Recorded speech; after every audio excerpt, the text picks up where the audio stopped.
Hey, this is Jubril, founder of PassportHeavy, and there's few things in life that I feel bring more fulfillment and joy than traveling the world with purpose. See, I've been traveling around the world for the last 7 years non-stop, and I've seen some of the most iconic views known to mankind that make up a city and so much more. I hope you enjoy the ride. Take care. Hey, what's up everyone? I'm Mariah Darsha and I'm here with Media Mangy, and next to me is the one and the only Mr. Jubril, aka Mr. Think Outside of the Box. How are you? I'm good, I'm amazing. Thank you for that awesome intro. Thank you so much for sitting down with us though. I know that this guy travels every single, I want to say day, week, month, year, you're everywhere. No, all over the place, been traveling for the last 8 years, nonstop. I like to show how affordable it is. So many people have this perception if you're traveling internationally, you gotta be ballin'. And that's not the case. You can live there if you could do a whole month there and live a good life for $2,000 a month and really doing it. You can't even get this apartment for $2,000 a month. A part of your brand is also discussing the finances behind these behind these trips that you're attending, and knowing how to put the money together to fund these trips. So you have your agency. I'll go ahead and let you take it away. No, so I think that it definitely is one of the biggest difference between, I guess, me and maybe some other influencers. I don't even feel like a blogger. I'm not a blogger. I just live my life. And so we set up Facebook marketing campaigns for many different businesses. But versus taking on a client, I partner with everyone that I work with. Just taking it back when you first got into the whole traveling thing and turning your pleasure into a business and your business into a pleasure, was that your original intentions, or did you go in just wanting to travel and explore the world, and then it hit you and you're like, okay, you know what, I can make money from doing this? So what was that process like? No, it just started with a passion project of wanting to show people the world. So when I first started doing it, I just started filming with my own little $200 Canon camera, selfie, and just kind of doing shaky B-roll footage, looking the worst, super ghetto. But the story was still the same then as it is now, but now the production level has definitely increased. Yeah, that's kind of how I started passion to. It's still not even a profitable venture, so that's one of the things that a lot of people maybe don't see. It's so much work that's gone into it, but one of the reasons we came to LA, we just signed a pretty decent TV deal. Okay. So we already had a little TV, footage will be coming out soon. So what is kind of the inspiration behind your travel? I know that you said that it was a passion project. However, what kind of inspired you to even take this direction in life? So what inspired me was, especially for some of these locations, I feel, so take Thailand, for example, or Bali, Indonesia. When I'm in LA, I'm in London, I can almost feel the stress of the people. People are just I gotta make it, I gotta survive. They're just hustling so hard to survive. And I wanted just to kind of take a step back and be let me be around different people for a little bit, learn some different cultures, learn how they do things. You also learn what makes people happy. It sounds cliche, I do believe you have to have a certain level of financial backing so you're not stressing, but the average income in Bali is $200 a month, something, $250 a month, but the joy that they have, and it's not they're struggling, a lot of people, or in Thailand, it's a little bit higher. It's just a quality of life, and they're just relaxed, and it's beautiful.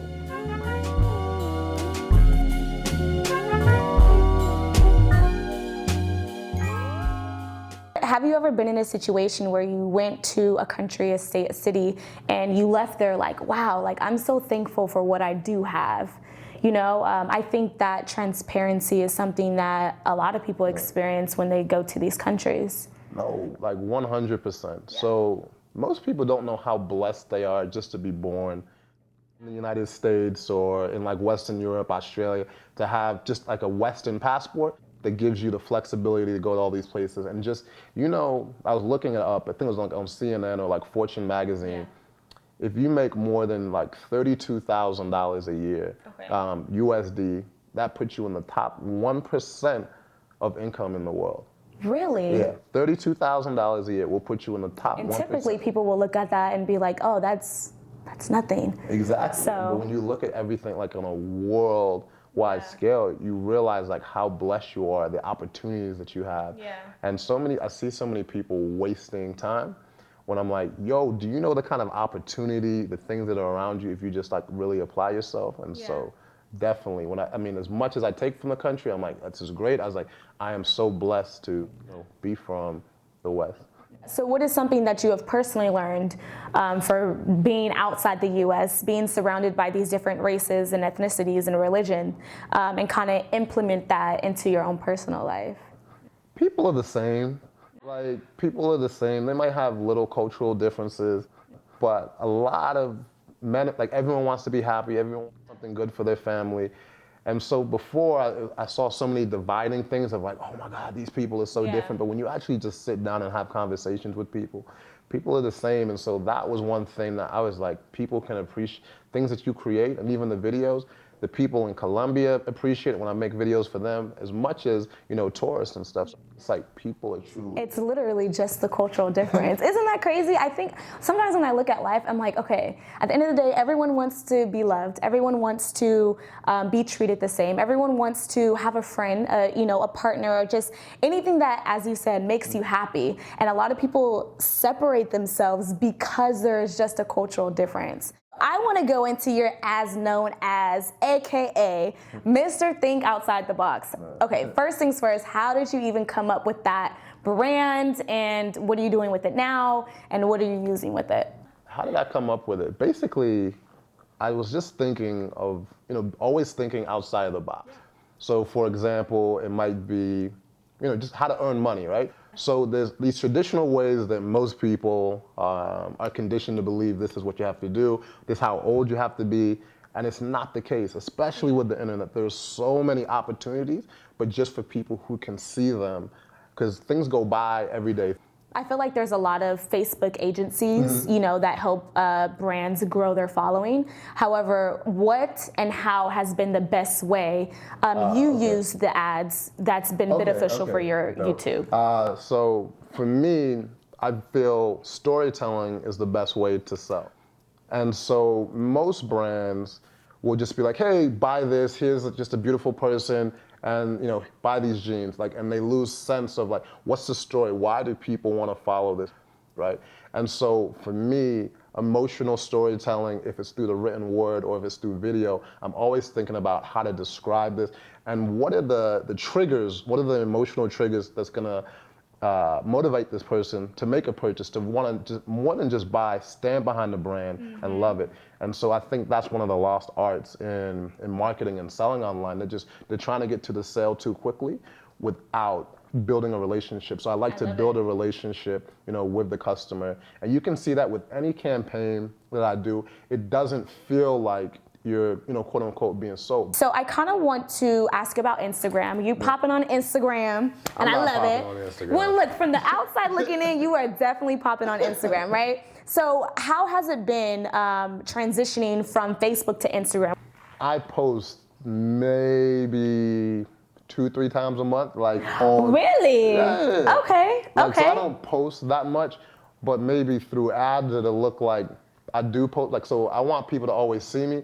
So one of the beautiful things about ads on Instagram, it don't matter what the algorithm's doing because I don't really do too much organic stuff. So I do a little bit, but I'd rather dominate on the ad space. So even if I'm pushing it or not, you're still gonna see me on the ad platform. Okay, interesting. So it's not the fact that, because I know for some, let's just say influencers, because influencers are primarily on Instagram, their technique is making sure that they're posting consistently. No, it's a big thing. Yeah, if you go that route. For me, I'm just like, it sounds kind of funny, but I'm like, yo, I'm not one of them Instagram dudes, bro. Yeah. That's not me. Speaking of Instagram, your layout is super curated, but I love it because it does reflect all of the places that you have been so far. So what has been your top places, your top favorite places over the past 7-8 years that you've been traveling that you've gone to? Good question. So London, even though a lot of people know about it, I mean, the Big Ben, House of Parliament, it's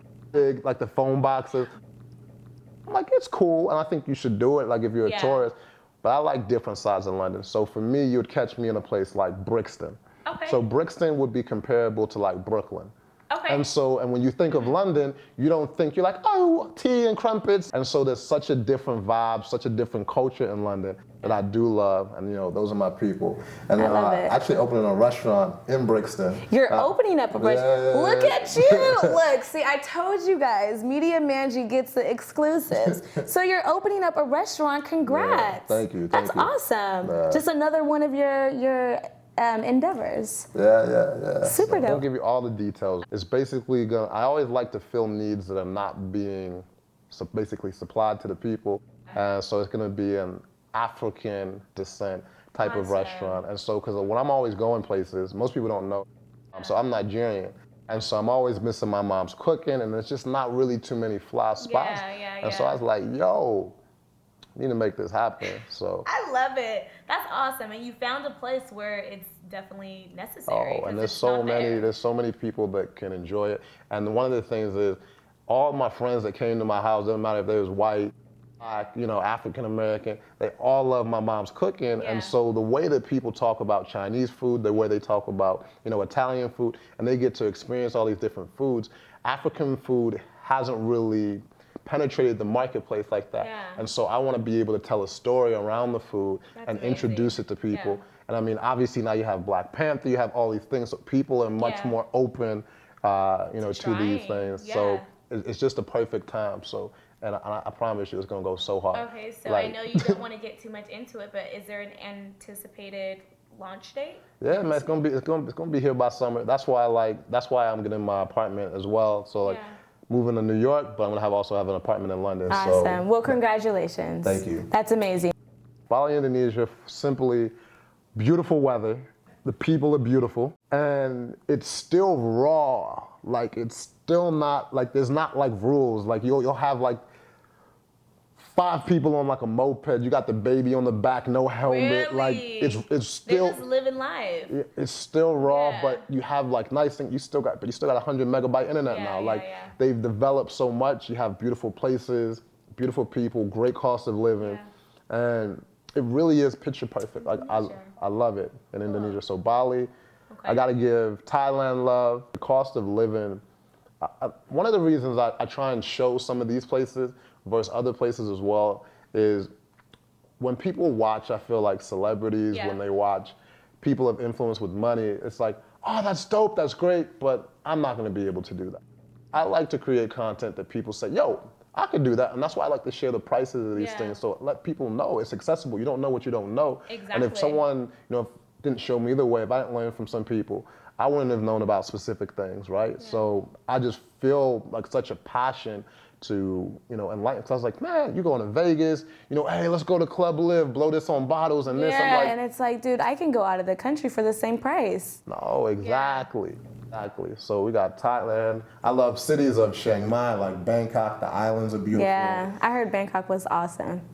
I love it. Okay. I'm like adding all of these. If you like big cities, Bangkok go hard. And then you've got, I can't forget Colombia. I know I see that a lot in your videos. Okay, so Colombia. Colombia is super dope. They have some of the most beautiful people. And I'm not just talking, aesthetically. My favorite city in Colombia is Medellin. It's rated by the Wall Street Journal one of the most innovative cities in the world. And it's still a hidden gem, kind of.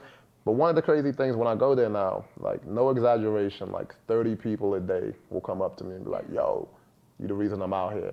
And so, and me, I like attention, but like I don't like that much attention. I'm like, oh. I wouldn't have never known. 5th one. We got to make this one juicy. You got to give me something good. I'm gonna say it's a different kind of place. I haven't been there since 2010, but I'm gonna say Nigeria. Really? Yeah. So. Hometown. Yeah. So that's like my bloodline. That's everything for me. And so I would say Nigeria. I was gonna say Panama. I love Panama, but there's so much to explore in Nigeria that I haven't even seen yet. Really? And there's so much family history that I have in Nigeria, and there's so much just rich, like just scenery, people, the food. And one of the things I'm super excited about for showing people is just how developed and how amazing Africa is, because I know the perception for a lot of people is like, ooh, do they got like water? Do they have cars? Like, Yeah. you know, what's happening? And so, yo, once I show you, and I made a video on my old channel, but that was Yeah, like yeah. me doing the video. Yeah. And so I can't wait to show the world. Of all these places, even beyond the top 5 that you provided me, going to these different countries, I know that you have to have experienced something super crazy, something that went down in the memory book. So have you ever gotten put in a situation where you're like, whoa, this is definitely a moment to remember? I'm not gonna say it's not like even the biggest thing. Okay. But for me, it was in 2010, being in Fiji. And so Fiji, I didn't even know what Fiji was. I was like, Fiji? I was like, I've heard of the Fiji water. Yeah.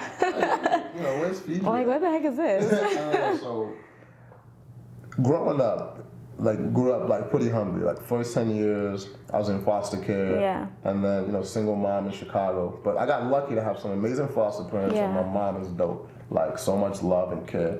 And so I've never seen like blue water where it was like, whoa. Oh my gosh. And then we took basically a yacht out for the day, and we were island hopping. And that sounds like so much fun. it was just like one of those moments where I was just like, damn, if you really put your mind to something, Yeah. you really dream, and you work hard, you're around the right people.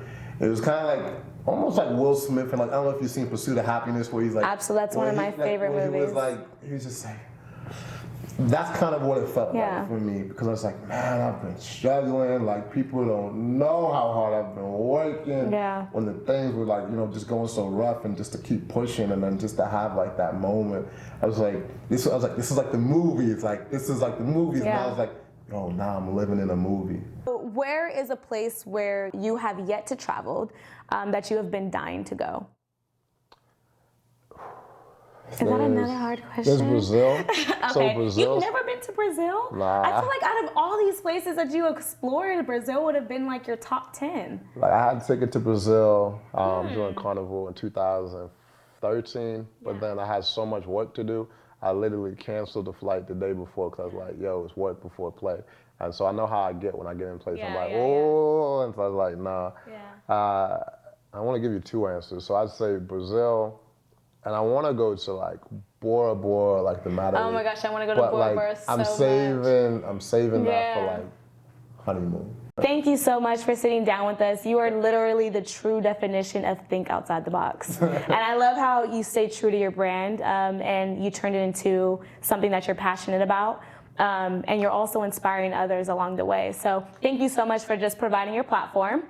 And for the Media Mangy audience who are watching, where can we follow you? Where can we watch your videos? First, I'm going to say thank you so much for Of course. an amazing interview. You make me feel so comfortable. Yay! And so thank you. And thank you for behind the camera. Y'all can't see them behind the camera. They're doing it all. Y'all, they're dope. So I want to say thank you for everyone. I can't even see everyone. And then where to find me? I'm simple. On Instagram, it's Jubril8 at Instagram. Twitter, I don't use Twitter that much. Right? It's kind of hard to juggle all of them too. Yeah, and then just follow us on YouTube. Yeah. PassportHeavy, you can find us. And then also my personal channel on YouTube. I'm going to be uploading more. /Jubril Agoro. Yeah. So that's what you can find. Awesome. Well, we're excited for you. Once again, thank you so much for stopping by Media Mangy. If you guys are watching this video and you like this video, make sure you give it that thumbs up, subscribe, and thanks for stopping by Media Mangy.